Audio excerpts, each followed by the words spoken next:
What is up, run fans? You join me on Saturday. I am extremely late. I've not warmed up. I'm running pretty fast, trying to make it to the start line, but I don't think I'm quite going to make it to the Parkrun start line. So we're going to be playing catch up.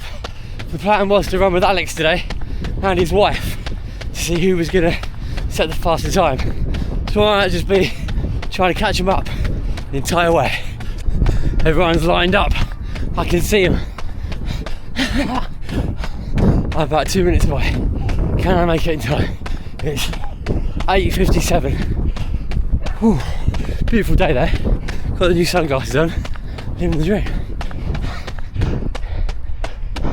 Made it. Right, we're dead last. We're at the back. We're going to do a negative split.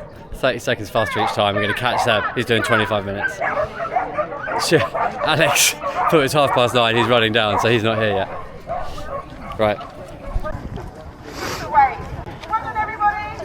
Give yourselves a wave. Get yourselves on Facebook. Well done, Ed. Well done, Andy. Well done, Phil. And well done, Debbie. And thanks to everyone that's listened to me at the start there. What is up, run fans? Welcome back to Light It Up with me, Sam. As you can see, it has been a chaotic morning trying to get here on time. I was going to run down, but trains got in the way of the level crossing and I ended up not making it in time to run. So I drove down and still ended up only making it with a few seconds to spare. As you can see, I started right at the back. I didn't start my watch until 20 seconds after, but we're finally in and we're doing it. Now, the original plan was to run with Alex, who I ran with last week, and his wife, Georgia, wanted to put him to the sword and beat his personal best that he did last week. As we see the customary check of the camera, I have to do that every single time, otherwise you don't get a good run in. But Alex forgot that actually Parkrun starts at 9 and he turned up for 9:30. So I rang him on the line and said, "Where are you?" And he was like, "I'm driving down." Luckily, I saw Seb, who's been in many videos, and he was pacing the 25-minute runners today. So I quickly, within a matter of a couple of seconds, pivoted, came up with a new video idea.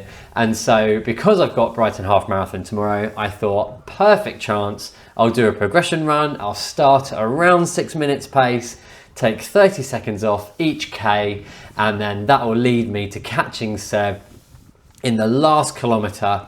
And so that is what we're doing today. We're starting nice and easy, and then we're going to finish with some more marathon paced, half marathon pace sort of efforts in the final kilometres to see what we can do. But as you can see, it's an absolutely gorgeous day. What a fantastic day to do parkrun.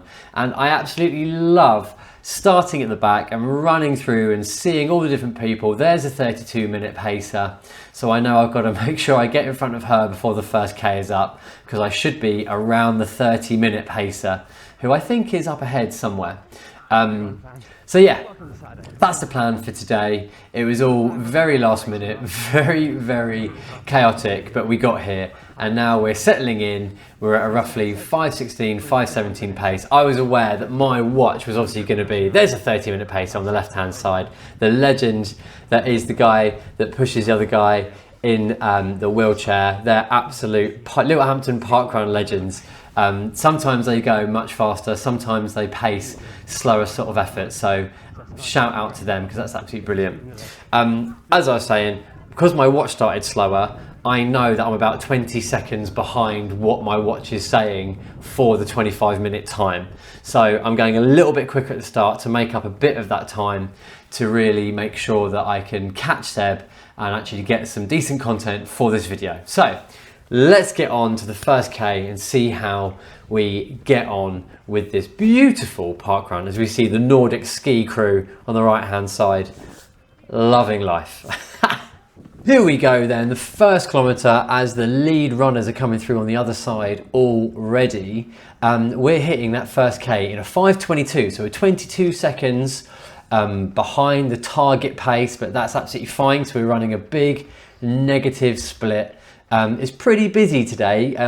Yeah, quite crowded on these narrower parts of Littlehampton Parkrun. If you haven't seen a Littlehampton Parkrun video of mine before, it's an out and back ×2. So there's 3 180-degree turns. I've done it before in the ice where I ran a sub 20, which was pretty sketchy, as well as many other times. It's often windy along here because it's along the coast, but today the conditions are absolutely primoz Roglic.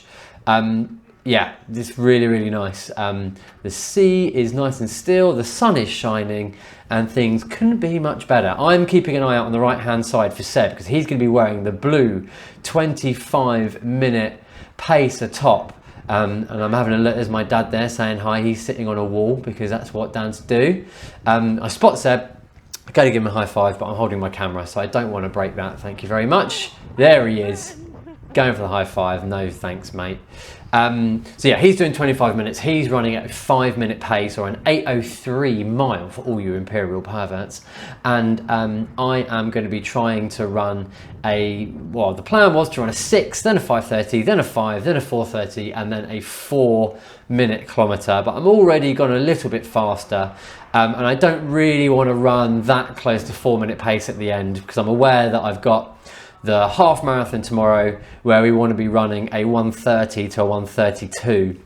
So I know that something 4:10 to 4:20 by the end will be nice to, you know, kick the legs into gear. I'm still not fully recovered from all my illness I've had over the last couple of weeks, but I'm slowly but surely getting there. And I think it's just a bit of a mental battle now to make sure that I am fully okay. And sometimes you just got to run it, send it, give it full gas and prove it to yourself.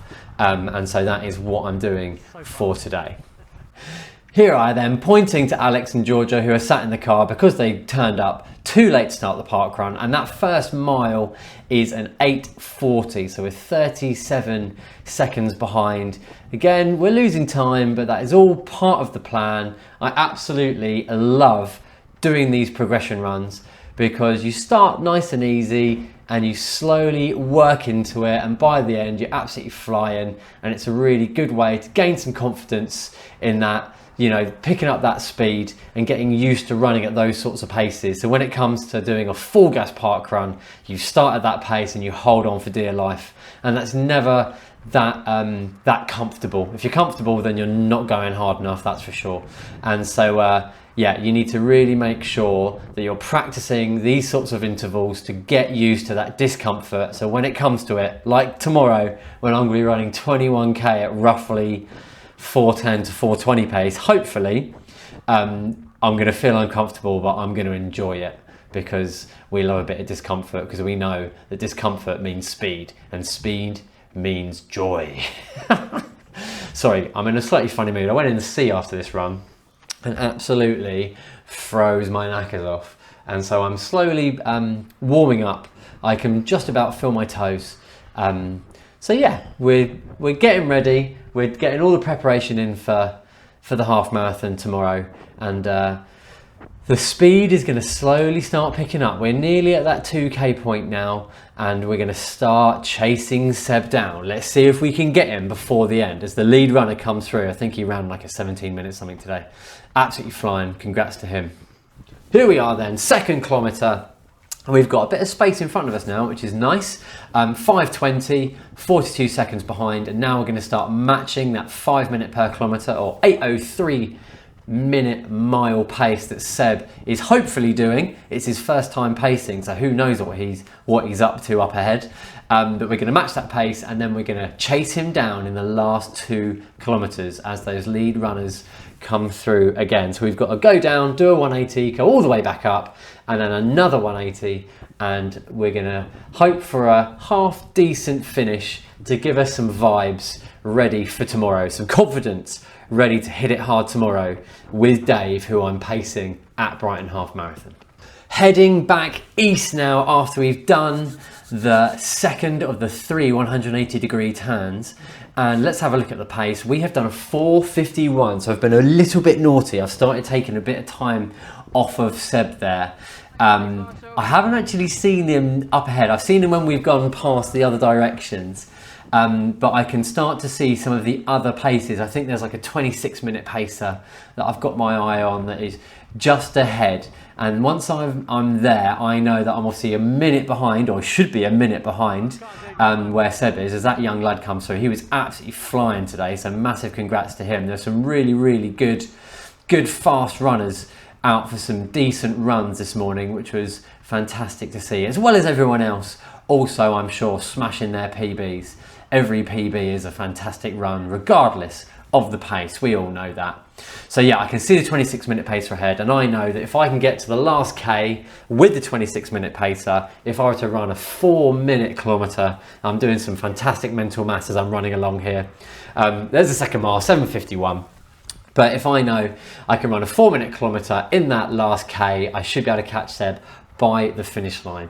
I don't really want to bust out a 4-minute K with everything that's happening tomorrow, so I'm aiming to run slightly below 4:30 pace for this second to last K, and then I know I can run like a 4:10, 4:15 and still make it for the content and the video. That van beeped at me, or someone, so I had a look there. I wasn't sure, didn't know who he was. There's the ambulance, just in case anyone has a bit of a bad day. Luckily they weren't used, I don't think, so that's good to see. Right, let's see where Seb is up ahead. Here we are then, run fans. The mobility scooter is getting well involved, and there's Seb staring at his watch as he runs past. Such is the panic and the pressure of being a pacer. You'll be glad to know that I've actually recorded this entire finishing segment, and when I went to see where it was, I hadn't actually clicked record. So that's great. Hopefully second take will be even more interesting than the first. If it's not, then I'm afraid you're just going to have to be in wonder at the sort of incredible insights I gave as I did that first take to absolutely no one. We're picking up the pace. Last 2K, I was meant to do like roughly 4:30, but I've decided, actually, screw it. I'm going to stick to half marathon pace that we're going to be aiming for tomorrow, which is roughly 4:15 to 4:30. Dave, who I'm pacing tomorrow, I've done his training plan. I've told him which gear to buy. He has listened to everything I have told him as we catch up with the mobility menace there, a safe pass on the left-hand side. So I feel very responsible for Dave's performance tomorrow, because he has done everything to a T that I have been saying. To be fair to him, he's absolutely flying. We did a long run a couple of weeks ago before I got sick, and we ran a 1:37, and that was with a couple of intervals as we hit that 4th K with 4:19, with only 2 seconds behind where we should be. And Seb is just up ahead somewhere, I think. Or have I already passed him? I think I've already passed him. No, I can see him just up there. There he is. And we're gonna make the catch a bit earlier, because I've been a little bit naughty with my progression run. I've actually picked up the pace, but I want to run these last 2K at the sort of pace that I'm going to be running with Dave. I think we're going to try and go for sub 1:30 tomorrow. I do think that he's going to be able to do that. And so it's going to make for a very interesting video, because I'm not fully 100% in my abilities, but looking at this run, looking at my heart rate, I think I am physically there. I'm just getting used to the paces again, and tomorrow I think I'll prove to myself that actually I'm able to do it. As we come past Seb, the customary bump into him, I give a little hi, tell him that he's doing a good job, and I'm pretty sure he's on track. We both check our watches to double check that he's going to make it. Hopefully no one's relying on him too much in his first go, but I'm confident he can make it. A little cheeky sidestep between these guys here. But yeah, my heart rate is actually really low. My threshold heart rate is about 178, and I'm well below that, even though I'm running at a near threshold pace. I ran a 10K a couple of weeks ago, about a month ago now. That was 39:16, and that roughly equates to a 125 to a 127 half marathon, I think. And so I should be confident in my abilities to be able to run a sub 130. It's just because I've been poorly and my training's not been absolutely perfect, whereas Dave's has been perfect. And I think it would be a disservice to him if we didn't go for it, because I think he's got that in the locker. So we're going to give that a go. As I'm running along, I hear footsteps behind me, and the luminous hat man who I overtook just about 30 seconds ago, I don't think he's too happy that I've come past at a slightly quicker pace. And here he comes through. You can see the shadow. He doesn't like it. Big finish. And I could have gone with him, but I'm sticking to the plan of running the half marathon pace, and I'm more than happy with where we're at now. So yeah, tomorrow, the video is going to be coming out from tomorrow. No, the video from tomorrow is going to be coming out just after this one, or it might already be out. I'm not really sure about the order of what to do it. So check my channel. Please do subscribe and like the videos to see how we get on in Brighton Half tomorrow. But yeah, a 1:29 I would be over the moon with. I know Dave would be absolutely chuffed with that. We did a 1:37 in training when we did a couple of we did like a 8k effort and a 10k effort with a rest in between and stuff like that, and we certainly weren't full gas, and yeah, ran a 1:37. So I think he's got it in the locker to get low 1:30s, and maybe tomorrow, if we go with the pace group or let the pace group go and run a big negative split and chase them down, I think we've got that. As we hit the third mile in 6:47, we're now 48 seconds below that target pace, and I'm running at what I think would be my rough half marathon pace tomorrow if we go for it. Certainly in the last 5 to 10k, sub 1:30 is 4:15, 4:14 pace. And so yeah, check out that video and see how we get on. But into this video, because we're talking about this at the moment, we're looking for a decent finish. We're at 4 minutes and 8 seconds. Heart rate is still lovely and low as we go past the fantastic volunteers at Littlehampton Prom Parkrun. We're going for a big finish. People are putting in a sprint. I'm taking it nice and easy. I'm checking my watch, making sure that we're not going too quick. I don't have my heart rate on my watch, so I had no idea where I was at. My perceived effort was I was at my threshold, and so it's lovely to see that actually that's not the case. 5th K, 4:10, we end up about 48 seconds ahead of time. We run a 24:30, which I'm very happy with. A really good progression and fantastic prep for the run tomorrow. As I said, please do like and subscribe. For more content. There's a 24 pacer got in just before me, or 30 seconds probably. Seb ended up running a 25:06. He thought he was going to come in a bit too quick, slowed down, but then slowed down a bit too much. Such is the parkrun pacing problem. You never know exactly what time the timer's started it on, and if you're not starting bang at the front, your watch is always slightly off, so you're always within 5 to 10 seconds off, I think. But that's a learning curve. He did a great job, and yeah, I did video and talk to him about that, but I accidentally set the camera to hyperlapse, and so it's just us running really fast and not talking. So yeah, thanks very much for watching, and I'll catch you on the next one. Sorry that this has been a little bit chaotic and weird. We're back with some fast ones. Here's this legend who is saying thank you for the videos and saying that he enjoyed them. So yeah, absolutely love that when people come up to me about that. Yeah, really appreciate that. So yeah, see you next time guys for more fun and games, and I'll catch you the next one. Yeah. Right, that is parkrun done. It was all a bit manic today. I turned up late. Alex turned up at 9:30. I managed to find Seb. Seb turned up half an hour early because he got the times wrong as well. So everyone was not on their game today. But Seb paced 25. As you saw, I did the little progression run to get ready for tomorrow. I'm not gonna lie, I'm a little bit nervous about tomorrow. I'm still not at 100% with the speed and the feeling, but I'm hoping that's just mental. And once we get started, the race day vibes take over and we absolutely smash it.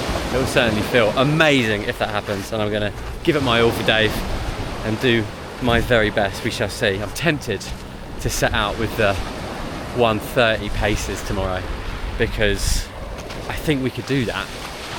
Or maybe we set out and do a negative split, start off slower and build it up and have the paces in the distance to try and chase down. That could also work. So yeah, new sunglasses are absolutely the one. New Varga hat, absolutely the one. And I've got the new Saw running vest as well. I got 30 quid off with a code after doing a survey pretending I was a woman. So that was interesting. So yeah, right. Brighton tomorrow. And thank you very much for watching. Remember to like and subscribe. That would be massively, massively appreciated. What a beautiful day. Where would you rather be? This is absolutely the dream. So thank you very much for watching, and I will catch you next time. Yeah!